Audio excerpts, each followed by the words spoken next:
मैं संदीप गुसाई। केदार घाटी की बात ही अलग है। जब आप मई जून में चारधाम यात्रा खुलने पर इस घाटी में प्रवेश करते हैं उस समय खूबसूरती अलग होती है, लेकिन विंटर में जब लहलहाते खेतों के बीच सरसों के फूल खिले हों, ऊपर की चोटियों में बर्फ़ गिरी हो और जो माहौल है वो बिल्कुल शांत हो, उस समय यात्रा करना आपके लिए सबसे अच्छा है।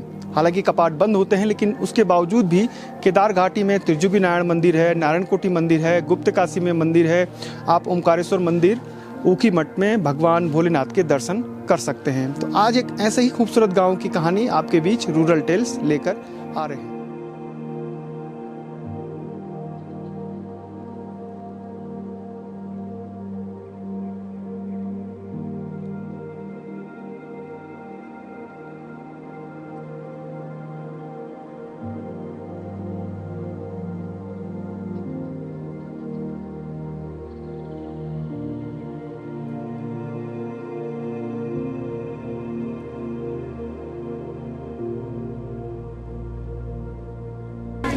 केदार घाटी यूँ तो 11वें ज्योतिर्लिंग बाबा केदारनाथ के लिए पूरे विश्व में जानी जाती है, लेकिन इस घाटी में तीनों जो संप्रदाय हैं हिंदू धर्म के, यानी शैव संप्रदाय, शाक्त संप्रदाय और वैष्णव संप्रदाय, बाबा केदारनाथ का मंदिर है ही इस पूरी घाटी का जो प्रमुख मंदिर है केदारनाथ धाम। जो शाक्त है यानी कालीमठ धाम है, मैठाणा गांव में महिषासुर मर्दिनी का मंदिर है, उसके अलावा और भी बहुत सारे मंदिर हैं। वैष्णव जो संप्रदाय है, नारायणकोटि मंदिर समूह है, वहाँ पर भगवान नारायण की पूजा होती है, और त्रिजुगी नारायण में भी भगवान जो विष्णु की पूजा होती है, जहाँ पर भगवान शिव और पार्वती की विवाह हुआ था। तो कुल मिलाकर ये जो घाटी है केदार घाटी, ये तीनों जो संप्रदाय हैं उसके पूजा स्थली रही है। और खड़िया गांव में ऐसे ही करीब 80 सालों के बाद यहाँ पर एक विशाल यज्ञ हो रहा है, जिसमें आसपास के तमाम गांव के जो देवी देवता हैं वो भी शिरकत कर रहे हैं।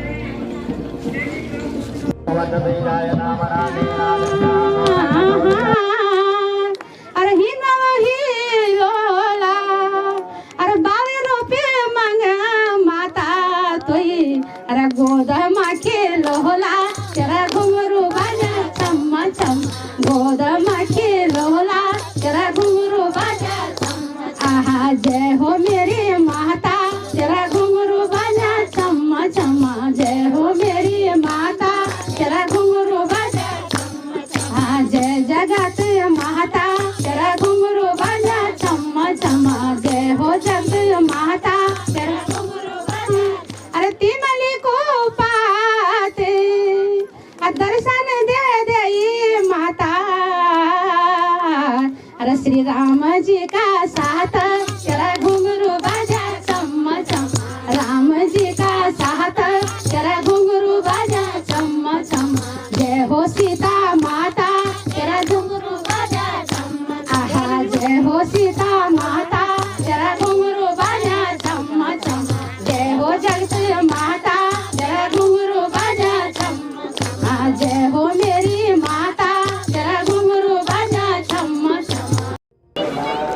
गांव वालों ने मुझे बताया कि करीब 80 साल पहले इस गांव में जो सीतायुक्त यज्ञ है वो किया गया था।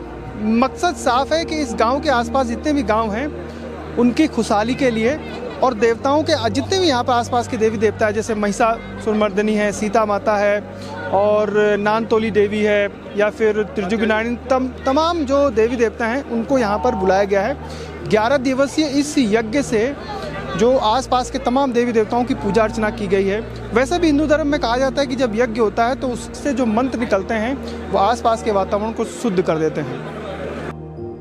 सीता माता ने जब लंका में राम और रावण की लड़ाई हो रही थी तो सीता माता तो जमीन में समा गई थी और दूसरी नकली वो हो गई थी। तो जब युद्ध हुआ तो रावण के पास मंदोदरी थी, शक्ति थी, मेघनाथ के सुलोचना थी, और राम की हार हो रही थी। तो माता सीता ने देखा, उनसे किसी नारद मुनि ने कहा होगा, तो उन्होंने यहाँ पर यज्ञ किया और यहाँ पर अस्त्र शस्त्र प्राप्त किए और लंका में भेजे। उससे जो है भगवान को शक्ति मिली और उन्होंने रावण पर विजय प्राप्त की। तो ये यहाँ पर अब उस समय उन्होंने यज्ञ किया होगा, केवल यज्ञ किया, लेकिन मूर्ति नहीं थी यहाँ पर। तो यहाँ पर जो है 80 साल पहले हमारे पूर्व ने की, उससे पहले हुआ होगा। तो यहाँ पर जो है महिषमर्दिनी हमारी क्षेत्र, हम महिषमर्दिनी क्षेत्र अंदर आते हैं, केदारखंड में इसका नाम है। और हमारे यहाँ पर नंदतोली देवी हैं भगवान, तो ये मैखंडा क्षेत्र कहा जाता है। तो इस यज्ञ में जब ये कोरोना काल वो आया तो उस समय पहले भी पूर्व हमारे टाइम पर स्वयं हम जब बच्चे थे, जवान थे, तो जैसे पहले संक्रामक रोग फैलते थे, चाहे खुरपक्का हो, हैजा हो, चेचक हो, तो हम इन देवियों को मनाते थे, पूजा करते थे कि ये बीमारी यहाँ न आए। और अगर आ भी गई तो किसी व्यक्ति पर ये देवी प्रकट होती थी और उन पर जैसे कहते हैं कि चावल मंत्र करके मारे और वो ठीक हो जाते थे। ये स्वयं मैंने अपने आंखों से देखा है। और जब ये कोरोना काल हुआ तो गांव के बुजुर्गों ने, महिलाओं ने कहा कि हमने ऐसा सुना है तो इन देवियों को मनाओ। तो सबके दिमाग में आया कि भाई अगर ये बीमारी यहाँ नहीं आएगी तो हम इस यज्ञ को करेंगे। तो हमारी तैयारी तब उस समय से भगवान की दया से हमारे यहाँ कोई बीमारी नहीं आई। वो टेस्ट में थोड़ा निकल गया किसी का, लेकिन उसने जंगल में जाके भैंस चराई आराम से। तो इस रूप में यहाँ पर जो है महिषमर्दिनी देवी, नंदतोली देवी, क्षेत्रपाल जागराजा, ये डोले देवी, भगवान तुलसीनारायण के क्षेत्रपाल जी यहाँ पर विराजमान है, भगवान नारायण। और सारे लोग नौजला मैखंडा का पहले ये सारे नौजला मैखंड वाले करते थे, लेकिन हमने कहा बड़ा क्षेत्र हो गया इसमें नहीं हो पाएगा ये, तो फिर हमने किया। लेकिन सहयोग सबका है, सभी लोग इसका सहयोग कर रहे हैं। और फिर ये जब ये आजकल ये कोरोना चला तो हमने कहा भगवती ये फिर आ गया है मामला, तो उसी दिन से हमारा ये की शुरुआत तो भगवान की दया से माने ये जो ग्राफ था वो घटने लगा।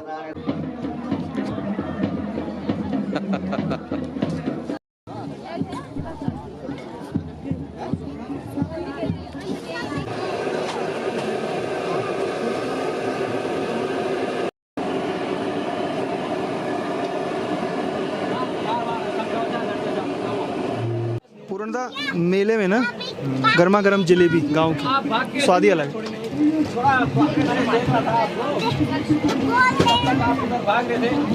गांव के मेले में जाओ और जलेबी ना खाओ ना, जैसा लगता है कि मेला ही नहीं घूमा।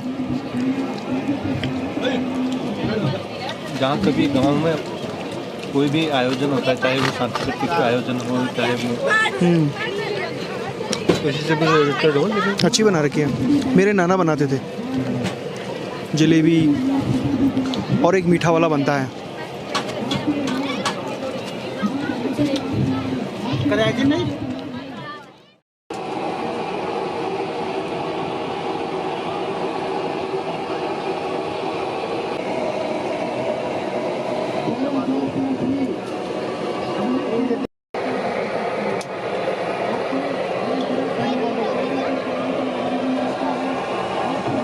मेरे क्षेत्र में 18 गांव आते हैं और ग्राम सभा खड़िया में बहुत भव्य आयोजन चल रहा है, जो सीता यज्ञ चल रहा है।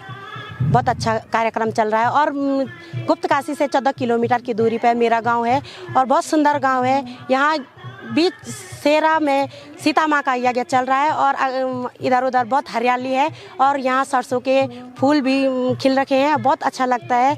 और अगल बगल कितने सालों बाद बबीता जी ये यज्ञ हो रहा है? सर ये 80 और 84 साल के बीच लगभग यज्ञ हो रहा है। यज्ञ क्यों करा रहे हैं? सर यज्ञ इसीलिए करा रहे हैं कि हमारे गांव में पहले तो शुद्ध वातावरण, यज्ञ से तो अगल बगल के गांव में भी शुद्ध वातावरण होता है और जो यज्ञ से जो पंडितों की ध्वनि निकलती है वो हमारे कानों को, हमारे बच्चों को, हमारे उज्जवल भविष्य की कामना करती है और उससे हमारे बच्चों का भविष्य अच्छा बनता है। और वातावरण की सबसे पहले वातावरण की शुद्धता यज्ञ से होती है। जय हो सीता गरो माना तेरा घुंघरू बाजा, आनरो गरो माना तेरा घुंघरू बाजा चम्मच।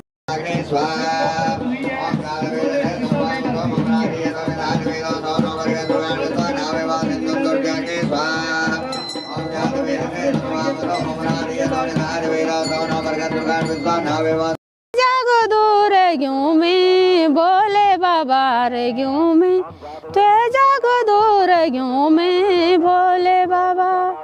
ए गेहूँ में तेरा कैलाश ए गेहूँ में भोले बाबा ए गेहूँ में तेरा कैलाश ए गेहूँ में भोले बाबा वे गेहूँ में तेरो भगत वे गेहूँ में भोले बाबा वे गेहूँ में तेरो भगत वे गेहूँ में भोले बाबा अद्या गेहूँ में तेरी बेट ले गेहूँ में भोले बाबा ले गेहूँ में बंगदा तोरा ले गेहूँ में भोले बाबा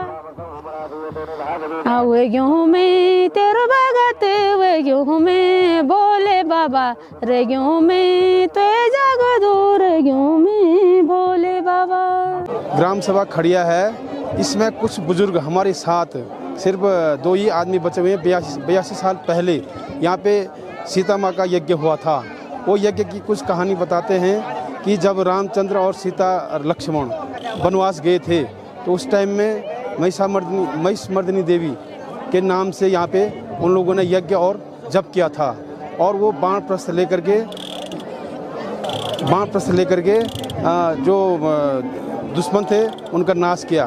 और बताते हैं कि सीता जी ने और रामचंद्र ने यहाँ पे जप तप और यज्ञ किया था। और जो दशानन के साथ 2 खर और दूषण थे उनको खर को यहाँ पर वध किया गया। खर के नाम से यहाँ पर खड़िया है और दूषण के नाम से दुसंडी है जो यहाँ से पूर्व दिशा में काफ़ी दूर में है। और इससे जो आगे पूर्व दिशा में नारायण भगवान जी हैं और केदारनाथ जी हैं और जो यहाँ पे महिषमर्दिनी देवी, नंतोली देवी, माँ कालिका देवी, माँ डौलिया देवी ने यहाँ पे महिषासुर दैत्य का वध किया था जो कि जो है खाड़ गांव नाम से जाना जाता है। खाड़ गांव में जो खटिया बिछा करके वहाँ पे डौलिया देवी ने अपना विश्राम किया था। और जो यहाँ पे एक मंदिर है महादेव हैं, वहाँ पे महाविद्या का महिषमर्दिनी ने पाठ पढ़ा था। दे देवा बाबा जी दे देवा बाबा जी कन्या को दान दे देवा बाबा जी कन्या को दान है। दादाजी तुम वैन दादी जी पुण्या का भागी तुम वेला दादाजी पुण्या का भागी है। दे देवा बाबा जी दे देवा बाबा जी पुण्या का भागी दे देवा बाबा जी दे देवा बाबा जी कन्या को दान।